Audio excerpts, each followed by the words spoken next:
Начинаваме. Беседа ще изнесе господин подполковник Йотов, директор на Военно-техническия музей, кандидат на историческите науки, в 6 на 80 годишна в Балканската война. Заповядайте.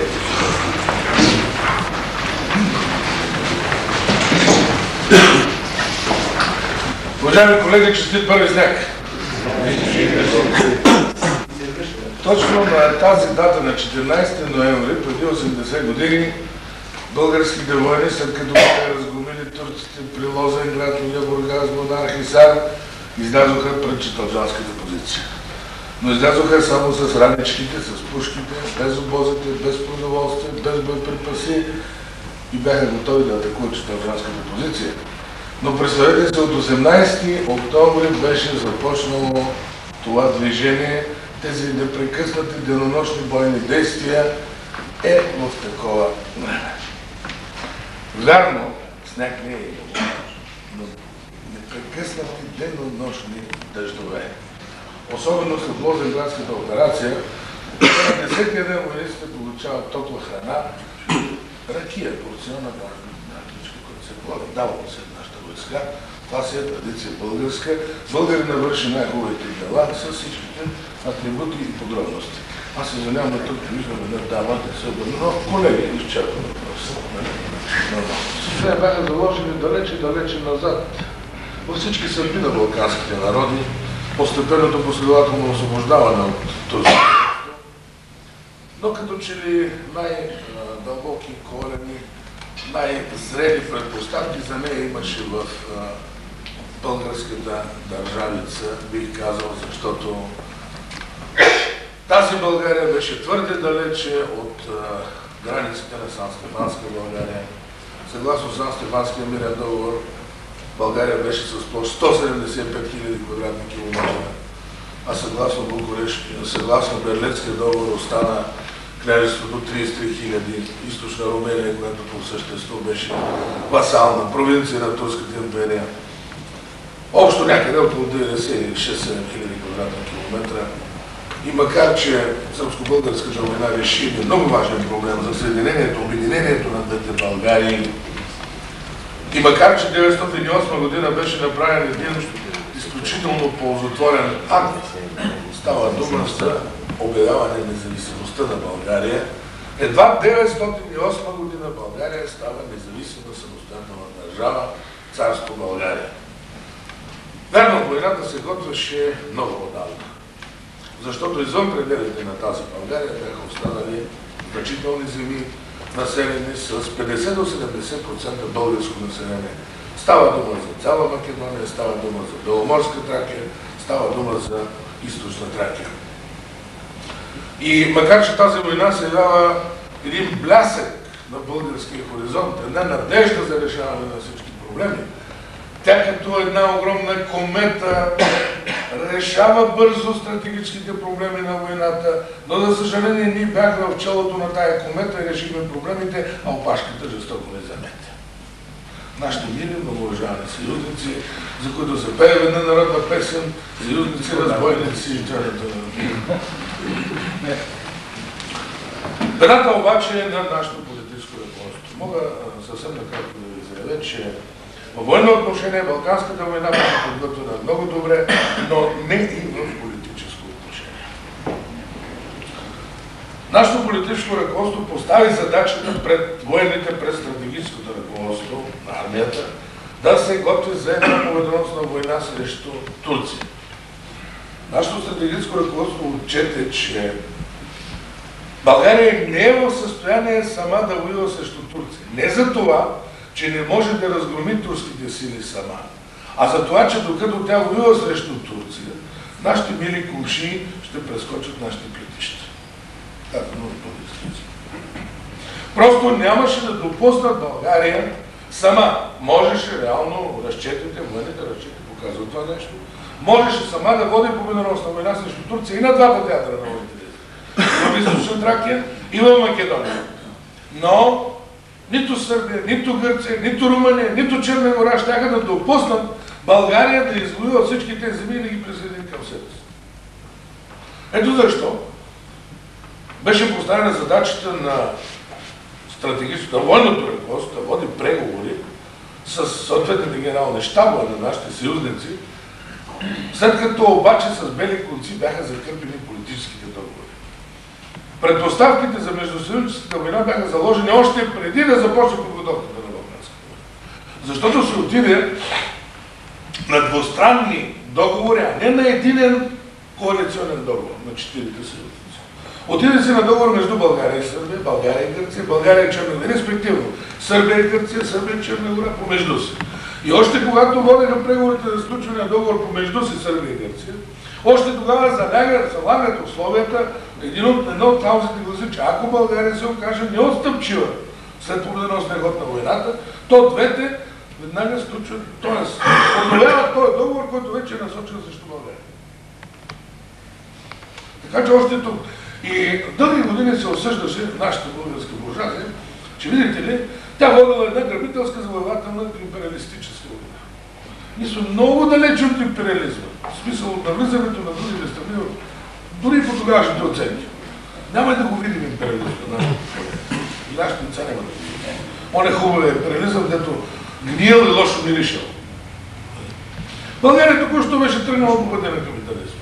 И първата задача на всяка върхушка, ръководеща сила в държавата, която се тръгва по пътя на капитализма, е да реши проблема за националното обединение. Формирането на единна нация. Тази сила в България беше българската буржуазия. И ако трябва да се обвинява, тя трябва да се обвинява не за това, че е водила грабителска завоевателна война, а за това, че тя отиде да продава, да дели български земи. Със случването на договора между България и Македония има клаузи, които решават въпроса за подялбата и именно за подялбата на Македония, подялба на чисти български земи. Освен безспорната зона, за която нямаше проблеми, от време голямото Охридското езеро, всичко това беше българско. Оставаше дума за спорната зона, която също беше населена от българско население. Говорим за нещата тогава, не за сегашната ситуация, вече проблемите. Това е първото престъпление. Българската буржуазия се отказа от границите, от земите на Сан-Стефанска България. Това е престъплението, за което трябва да видим. И още едно престъпление. Защото след Балканската война, Лондонския мирен договор, подписан на 17 май 13 година, след като българската армия разгромила основните сили, реши главната стратегическа задача. Както казва народа, един бие тъпа на друг събира барсата, или един плаща, друг разгаща. Имаме си много такива поговорки. Кой кого хваля, нали? Но по-добре да не гониш, изобщо добре. По-добре да го хваля става. Така стана на практика. Но независимо от това, че все пак много български земи останаха извън пределите на тази България, по Лондонския мирен договор, България беше с площ 176 000 квадратни километра. Тази България след победата в Балканската война е 1000 км повече от Сан-Стефанска България. Само че Сан-Стефанска беше разширена в Македония, а България след Балканската война 176 000 източна Тракия. До линията Мидиенос беше българско вече. Едни земи несравними с чукарите камерите на Македония. 176 000. Но лакомията никога не е довела до пропорция. Сега, тук има...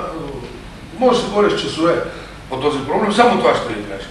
Обвинява се Фердинанд, обвинява се българската буржуазия. Когато има нещо счупено, има. Нали, щом има следствие, има причина.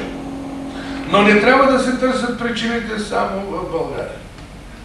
Нали, всичко те са в България.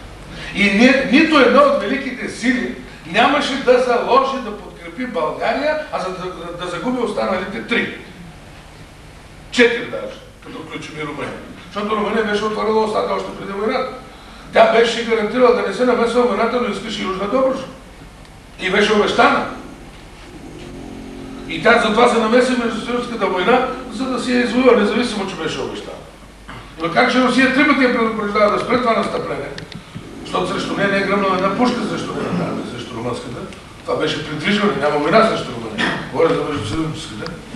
Но когато се водеха споровете вече след Лондон, за решаване въпроса, спорните въпроси за Македония, за Беломорска Тракия, за Соло, за Южна Добруджа, 4 срещу България. 4 държави бяха срещу България. И нито една още нещо, ни Русия не дало още повече, че Русия винаги е поддържала повече Сърбия и винаги по-малко България. Но тук нещата бяха още. Съюзите бяха готови за Първата световна война. Съглашение при централните сили. И нито една от двете групировки не можеше да заложи на една България, като губи 4 остатъци.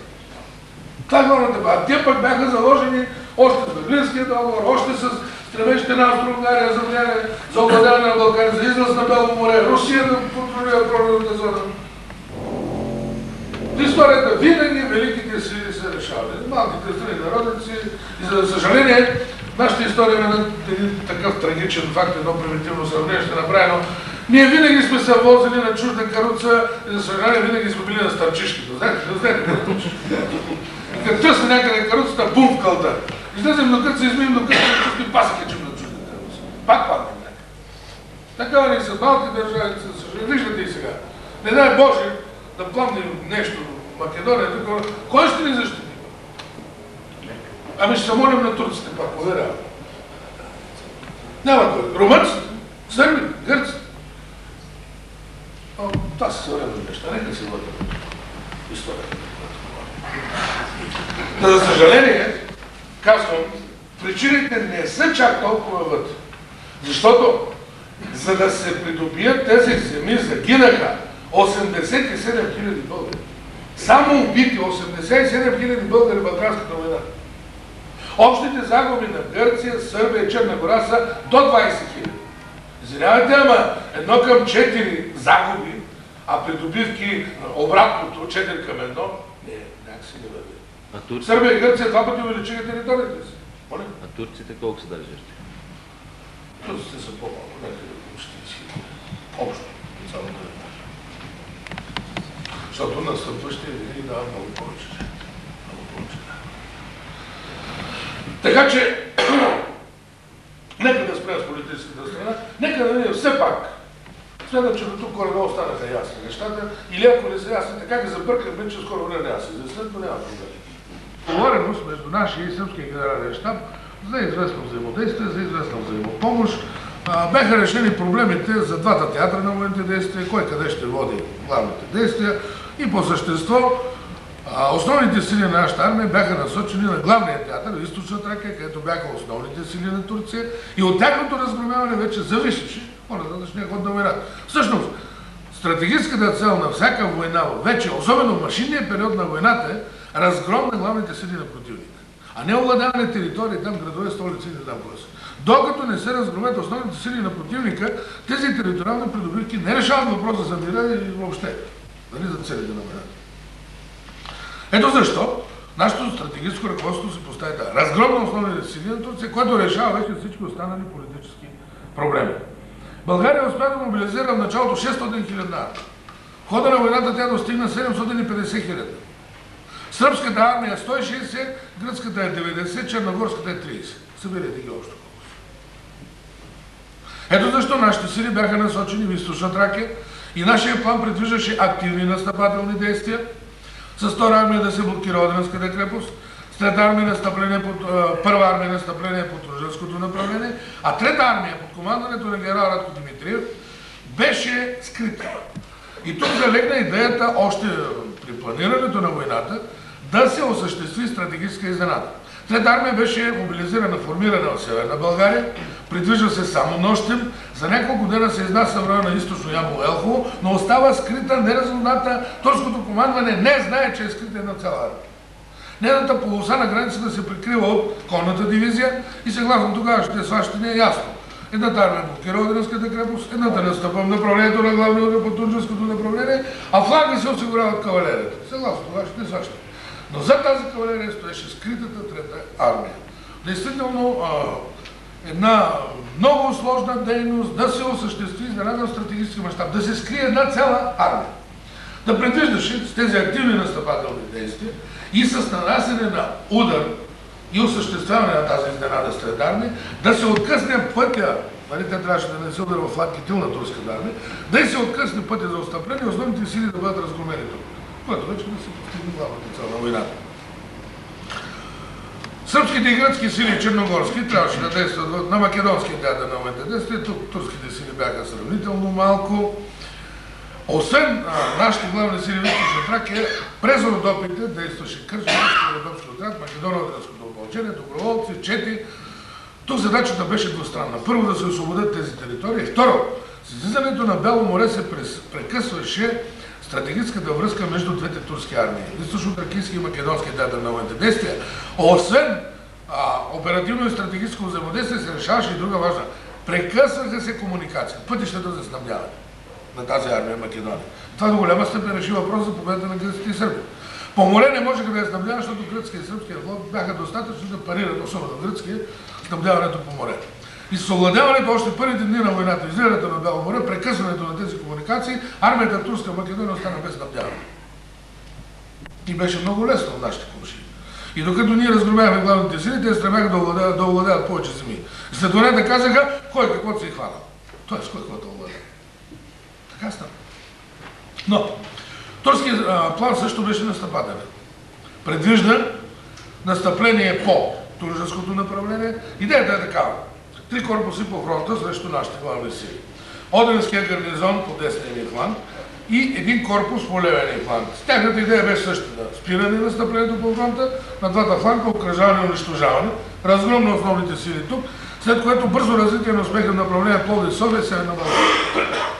И ако ние не бяхме изпреварили да мобилизираме по-бързо нашата армия, този турски план можеше да се реализира.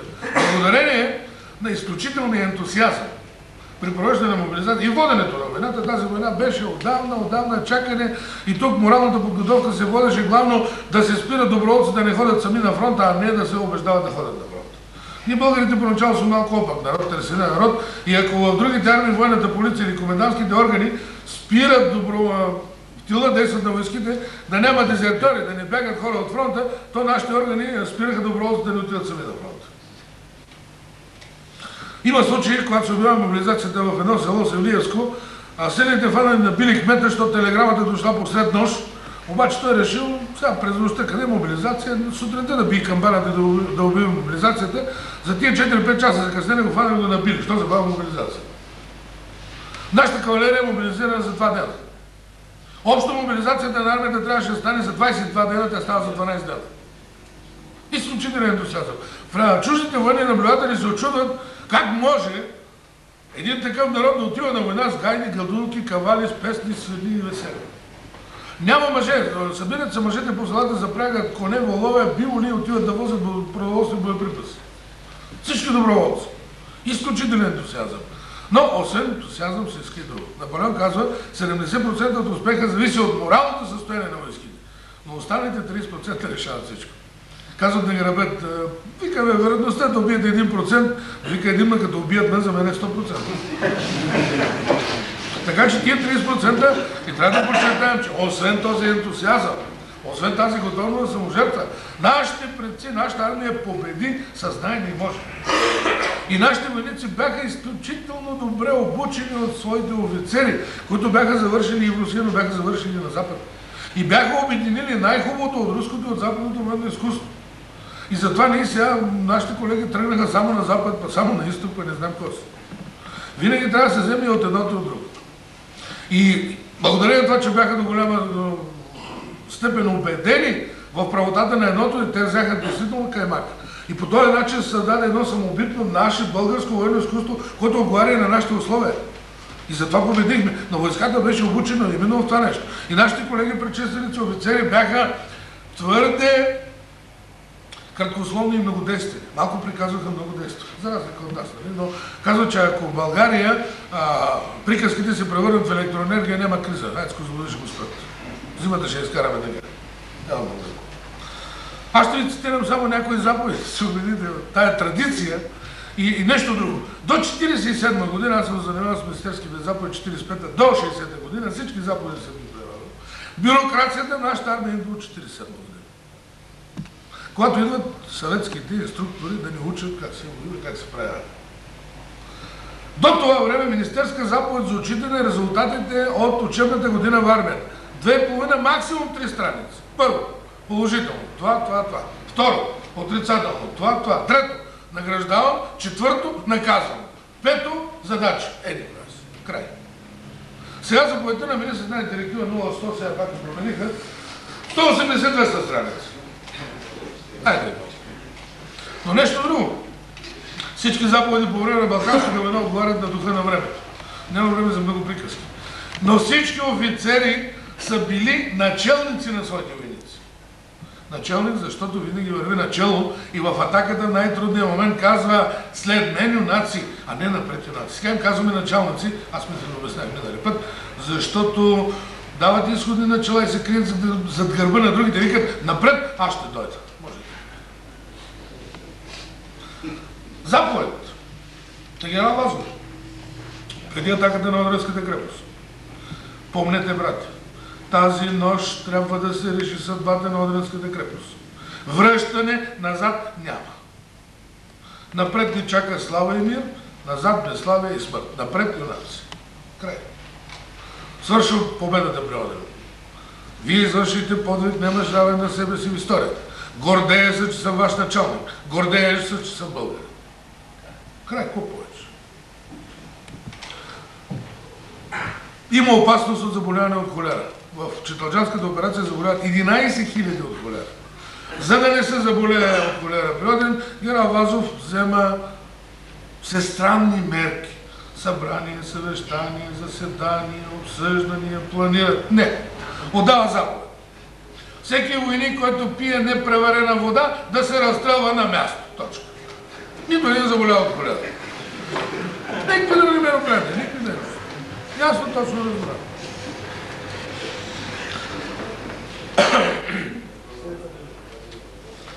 Войната започна на 18 октомври, няма да се пускам подробности, гледам времето напред, но не мога да не спомена за най-характерните моменти от Лозенградската, Лелебургазската, Чаталджанска, особено Одринската операция. Вижте, генерал Иванов, когато сяда, пък и генерал Фичев, началник на генералния щаб. Генерал Фичев е внук на Коля Фичето. Ако не знаете, вашите строители, вижте къде са блеснали. Когато седна да пише своите спомени, казва, бях решил да седна и да опиша най-хубавите моменти от тази война. Търсейки обаче хубавите моменти, се оказа, че лошите са повече. Но много често всяко зло за добро. Аз ще ви дам пример. 29-ти Ямболски полк, хода на атаката на Чаталджанската позиция, извършва подвиг, като овладява най-добре оборудвания, най-силният форт на Чаталджанската позиция, от който вече съм влизал в Цариград. За съжаление обаче, овладява го една дружина и командването на полка не знае, камо ли някой да горе. И разбира се, го овладява едва след като свършва бойните действия. Късно вечерта на 17, като започва атаката на Чаталджанската позиция, върна пак на началото, просто да подкрепя това, което казах, излизат пред един от фортовете, но щом се скри слънцето, Ала Керим, лягат да почиват едните и други. Нощем се бием сега. Мравете. Спират бойните действия, нощни действия не. Спират бойните действия, нашите залегнали непосредствено пред терените заграждения на този форт, но турците продължават да ги обстрелват и им пречат да спят. Дружината, която е там, решила да атакува, да ги магне. Турците не могат да спят спокойно. И се вдигат на щикова атака, без стрелба. Формират групи, нали? Мощна щикова атака, никаква стрелба, даже говорят на турски. Турците викат, кой пароли, нали, подава там, я ще съм падешаха, водим ги ури, не знам какво си. Щикова атака, отхвърля, овладявам ги и лягат спокойно да спят във форта. На другата сутрин, главнокомандващият турската армия Абдулах Паша със свитата си обикаля Чаталджанската позиция и отива на един от най-силните форти и лерите бие този. Когато наближават на 15-20 крачки някъде, нашите чуят турска глъч, залпов огън, стрелят мъглата турци и раняват в крака Абдулах Паша. Изнасят го бързо свитата и подават заповед цялата турска артилерия, която има възможност да стреля по този форт, защото са го владяли българите. Главният форт го владява. В същото време, това става към 9 часа на 18 сутринта. В същото време, нашата артилерия започва огън по форта, защото предстои атаката без да знае, че това владява. И турската стреля и нашата стреля. Накъде, брат? Назад и го изоставят. И едва след това, командира на полка, другите разбират, че форта бил владян, че дружината цяла нощ е скарала там, че Абдулах Паша ранен, това вече след войната става. Ето, нали, лошотите, как вършите добри неща. Но, Лозенградската операция, връщаме се там. На 18 започват военните действия, до 23, до 22 вечерта всички прикриващи турски сили са отхвърлени от държавната граница и са изтласкани на рубежа Одрин-Лозенград. Цяла прикриваща армия имаме там, прикриваща мобилизацията. За започване общото настъпление няма проблеми. И на идеята на нашето командване на 23-ти да въведе вече Трета армия на генерал Радко Димитриев за нанасене на този изненадващ удар. Но идеята на турското командване и то на 23-ти да започне решителните действия. До това време вече то що ходе е подвело войските си на този рубеж. И на 23-ти сутринта започва решителната сватба. Само че нашето командване счита, че води бойни действия с турски предни сили, авангарди, осигуряващи предни отряди, а турското командване смята, че води бойни действия с главните сили, а на практика се получава обратно. Така Трета армия изпраща напред вариконната дивизия, но тя спира пред Петра и излиза напред 4-та Преславска дивизия. Мощна щикова атака отвърли се до вечерта, спират вечерта бойните действия, непосредствено пред селото се окупали турците, нашите пак вън. Тук отново щикова атака, отхвърлят ги и тук има един много интересен случай, когато една рота, увлякла се през нощта в преследването, сама преследва 15 км. Едва тогава разбира, че сами се връщат обратно. Турците бягат. Париране ударе на Одринския гарнизон, 3 дивизии правят опит да излязат, контриране от нашата първа армия, трета дивизия фактически решава част от първа Софийска дивизия на това направление. Спрямо е настъплението на главните сили, 3-те корпуса, тук 4-та, 6-та, особено 4-та Преславска дивизия. С активните действия на 24-ти, тя вече се готви за атака. Започва огневата подготовка. Тогава огнева подготовка се води и с артилерията, и с пушките. Огнева подготовка на атака. На 500 метра един от с пушките. Подготвят огнево отношение. В това време обаче турското командване насочва на 10-я фланг на дивизията, там е 43-ти полк.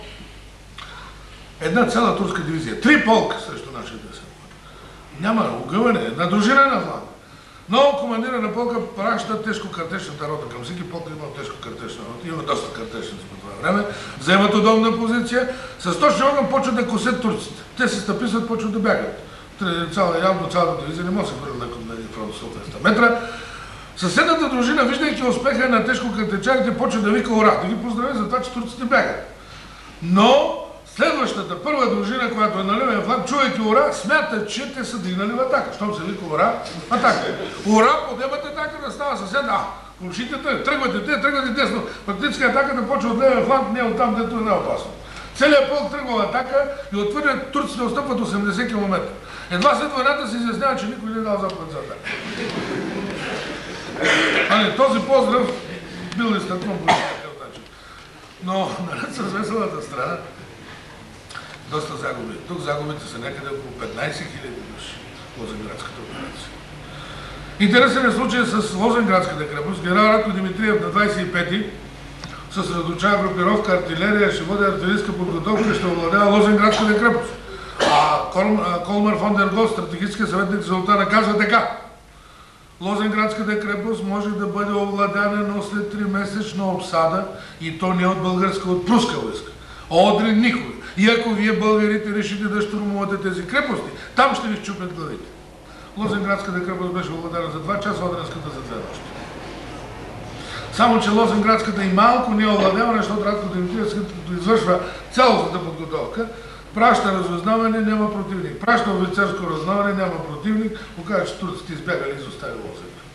И влизат с духовите оркестри, победен марш, посрещнати, хоругви, свещеници и, казано на български език, Лозенград, ведра с вино.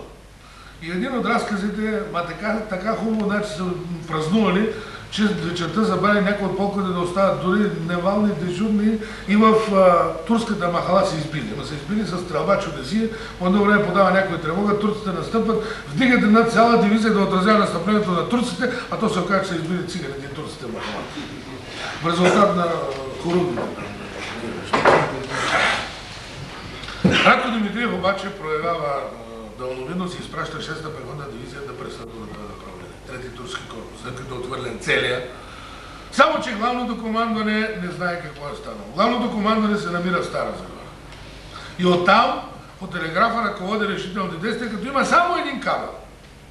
И след като минава Лозенградската операция, нашите войници сметнали, че това е турски кабел, шат, стопатката, отсекли го и толкова. И няма и тая връзка. Прекъснато. Поставят задача на това вече куриозната история на свръзките, поставят задача на първите свързочници да вържат прекъснатия кабел и те го вързали на възъл, без да го зачат. Няма това. Самите пишат го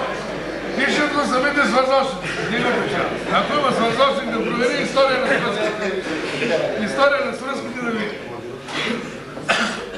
Така че този успех в Лозенградската операция е оценен много късно след войната. Нашето главно командване разбира, че турската армия бяга, че е разгромена в Лозенградската операция на другия ден от английския вестник Таймс. Оттам разбира, че турската армия бяга.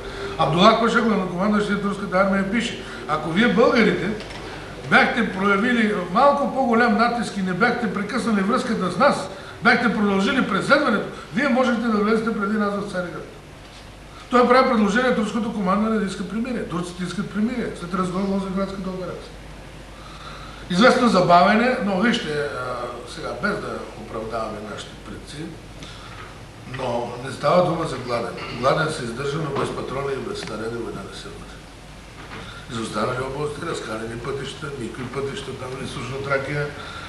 Храната тук, там, нали, местното население ги е хранило. Не са чак толкова гладували, нали, където са намирали, но без боеприпаси, измокрени, всичко подгизнало, страшно е. Това ме налага няколко дена да дойдат обозите, да се подготвят, да започнат и да излязат през организиралата се отново за отбрана на рубежа Люлебургас, Бунархисар, турска армия. Тук накратко, действително подвизи. Първия оперативен пробив в световното военно изкуство. Тук се полагат основите на нашето оперативно изкуство. Тук за първи път се обединяват две армии, наченка на фронт вече на група армии, както немците го правят. Първа и трета армия са обединени. И този тактически пробив на 4-та и 6-та дивизия прераства в оперативен. Тук са редки случаи, когато генерал Тенев, командира на 6-та пехотна дивизия, сам повежда дивизията в атака. Тук генерал Радко Димитриев, командващ двете армии, лично води 35-ти пехотен полк в атака. Това са редки случаи, генерали водещи толкова войските в атака. Тук е голяма заслугата на 5-та пехотна Дунавска дивизия. Тя на левия фланг и е получила задача с отбрана на рубежа Караагаш-Дере да спре, защото турското командване нанася тук да седна цяла армия. То формира вече две армии. Седната армия да спре настъплението, а с трета армия да нанесе удар по нашия ляв фланг. И в резултат на изключително упоритата отбрана на 5-та пехотна Дунавска дивизия на левия фланг, нещо повече, тя минава източно от река Караагаш-Дере и там води отбранителна действия. На 29 и 30 трета бригада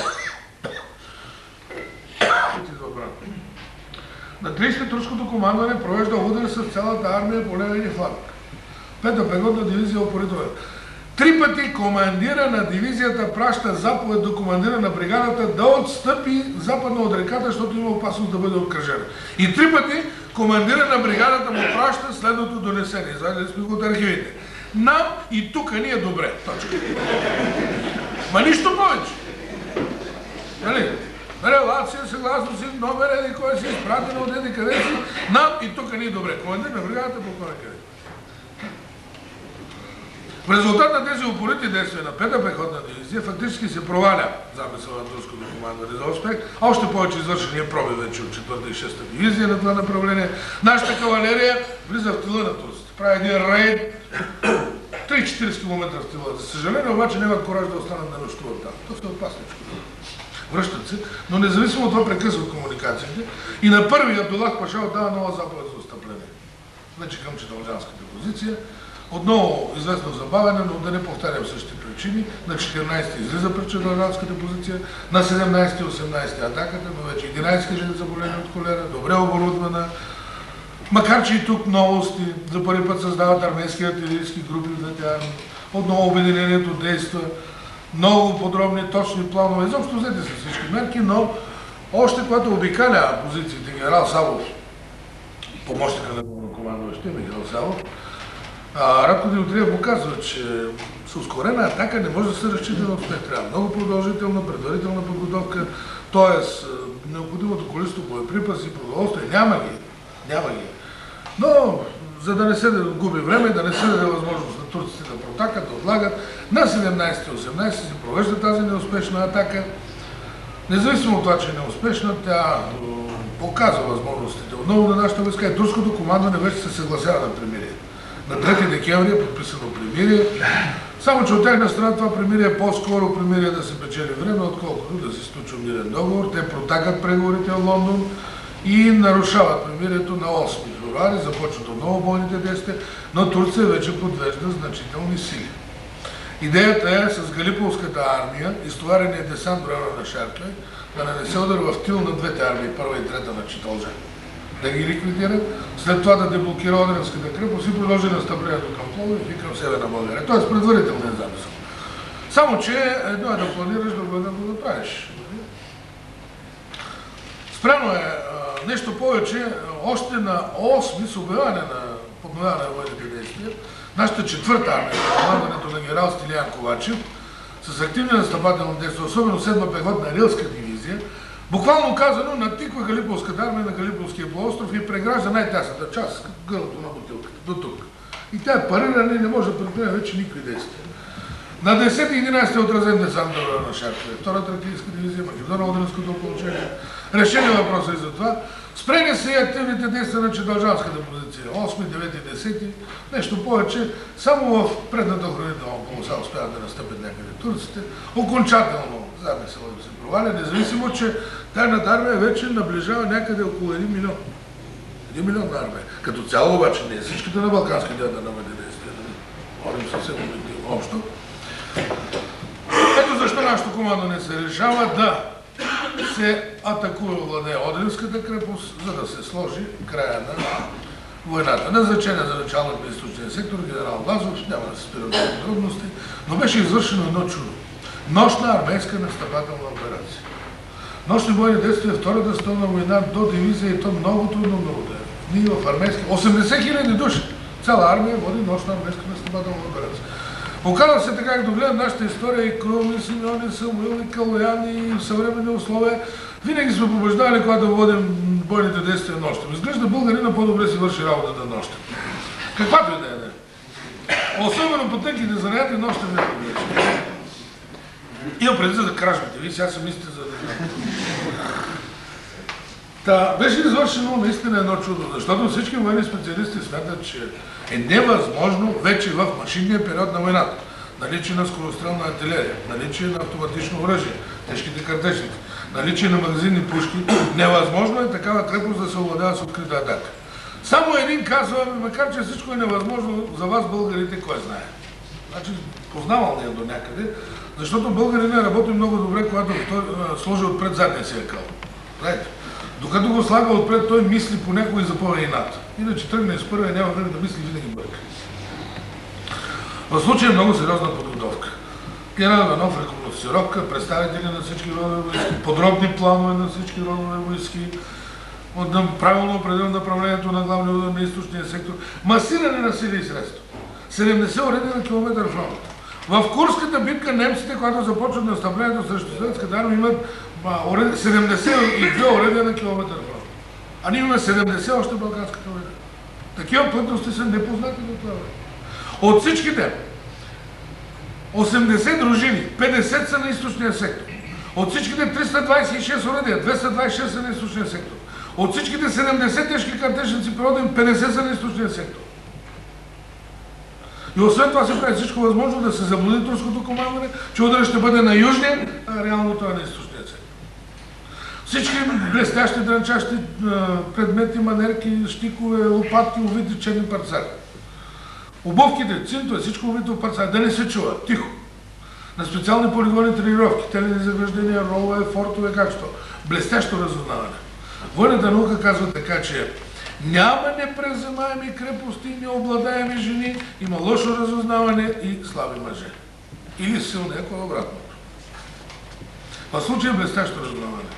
Още преди войната, когато се изгражда Българската, 2 години един българин, окъсан, с едно клещово магаренце, продава боза на турските войници, които работят по крепостта. 2 години боза на всяко форче, на всяко окопче. Този българин се оказва майор Неделчев от българското разузнаване. Всеки форт, всичко предварително. Но ред с това се провежда и разузнаване с сбор по време на войната. И генерал Лазов определя командите така. 40 войници с изпитана смелост. 10 решителни подофицери и 5 офицери. Значи предполага се, че офицерите отговарят на тези изисквания. Само за тях няма някакви изисквания. Разузнаване с бой. Направи на всичко. И чудото става. Предната нощ, но вижте, започва артилерийска подготовка в 1 час. Цял ден. до зачеряване, до тъмно. Спира артилерийската подготовка, турците веднага подават тревога, вземат предните отбранителни съоръжения, защото крепостта включва 3 отбранителни пояса. Първият от полеви тип, 5-7 км от главната фортова линия, която има 20 форта, 60 000 гарнизон, 524 урадива. Теснолинейки за маневър с войски, 2 радиостанции за връзка с Цариград. Изключителна крепост. Тия 20-те, много от тях са вече железобетон, изграждани от немски ръководители и инструктори. Колмърхван Дерголс, както споменах. И турците подават сигнал за тревога, чакат час, 2, 3, 5, минава полунощ, няма противник. Отбой, атаката започва 1 час преди разсъмване. Без стрелба, тихо. Само щиков удар. 29-ти Ямболски полк пишат, и самите турци, пленени по-късно пишат, ние бяхме събудени от българските щикове. В окопите, директно, на нощ. За минути първата линия овладена, нещо повече излеят пред главната фортова, но се кръстосват военни редове, артилерията изостава и Равазов дава заповед да спре. На другата нощ, на нова атака, 10-ти пехотен Радомски полк за 20 минути овладява Джоло, един от силните фортове на източния сектор. А вас бъба 23-ти пехотен Шипчински полк, 4-5 неуспешни атаки. Напред, назад, напред. Командира на полка полковник Пашинов иска разрешение от генерал Вазов за отстъпление. Генерал Вазов му праща заповед. Също сме заедно. Цитирам точно заповедта. Вие лично поведете полка в атака. Точка. Такава е заповедта. Няма разрешение за отстъпление. Полковник Пашинов отива на превъздушните пунктове. Там наред с леко ранени и почти неранени се трупат. Там е по-не се стрелят, нали, назад. И казва, юнаци, всеки що годен да носи пушка след мен. Отива там с полковото знаме. В лявата ръка знамето, в дясната сапата. След мен. Лично той ги повежда. За 20 минути форта овладява. За тези действия 23-ти пехотен Шипчински полк е наречен Лудия полк. Дълги години сяда Лудия полк. Луди са. Направиха чудото. Само че, докато пише загасне сигналната ракета за върне на артилерията, първите снаряди вече бяха в целта. Българските войници целуваха гаубиците и урадията. За добре свършената работа. Пристигат военни делегации след овладяването на адрес. 8:30 дигат белите знамена, 10:30 влизат в Одрин победителите, духовите оркестри, 1 часа е пленен, 13 часа е пленен Шукри Паша, след това доведен в София и така нататък. Но след овладяването на крепостта, военни делегации от Щатите, Канада, Япония, Франция, Белгия, Австрия, австро-унгарската делегация стои повече от месец. Десетки томове изписват на место как стана това чудо, как българите овладяха тази крепост. След първо им превеждам, особено австрийски дикти, сега ги получат и ги изучават. Изключително нещо. И действително се оказа, че може. И ще ви кажа друго нещо. Загубите са малко. 1316 убити в Одринската операция. За овладяване на тази крепост. От които 948 са на източния сектор. Това са резултати. Знаете, мерим с убити, но войната е това. Действително един триумф на българското военне. Недопустимо нещо. Моля? За 13 000 се пише. Не. Убитите са 1316. Няма 13 000. Цитирам точно, трябва да справя. Залагам.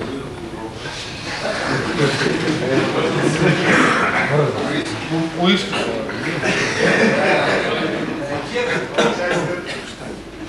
Така.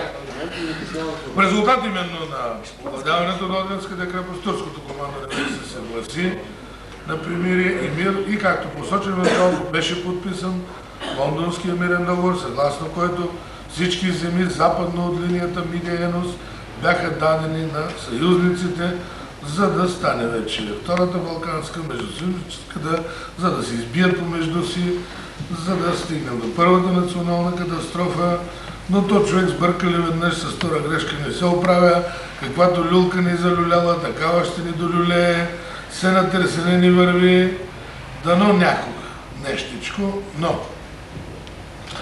независимо от това, искаме се в заключение да ви кажа следното, че малко се познаваме историята, малко познаваме дори тези войни след освобождението, да не говорим за предишната ни история. Хората от нищо правят история, измислят и фалшифицират. Румънците са наследници на древните незнамки, си едва не от Барсите. Гърците на древните, макар че нямат нищо общо с древните. И да не говорим за другите. Първата държава славянска на Балканите е наша, в Европа е наша. Било е време, когато в Европа има 3 империи. франската, българската и византийска. И не случайно капитан Фок казва: българи, вас и Наполеон би искал да ви има за войници. Нашите комши казват: кой ни е помирисал, но съм го капнал. За българите да е. Кое куче ни залаяло, се е побесняло.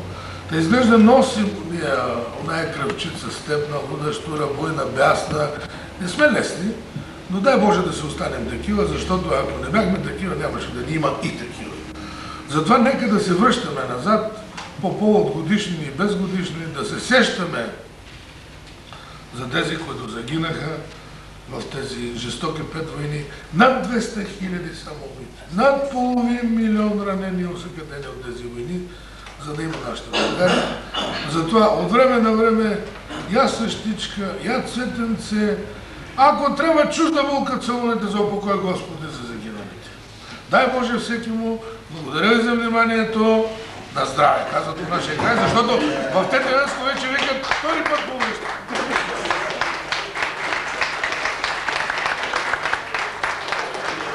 Имате ли някакви въпроси? Или може някой да добави нещо? Гледам, че Румян иска.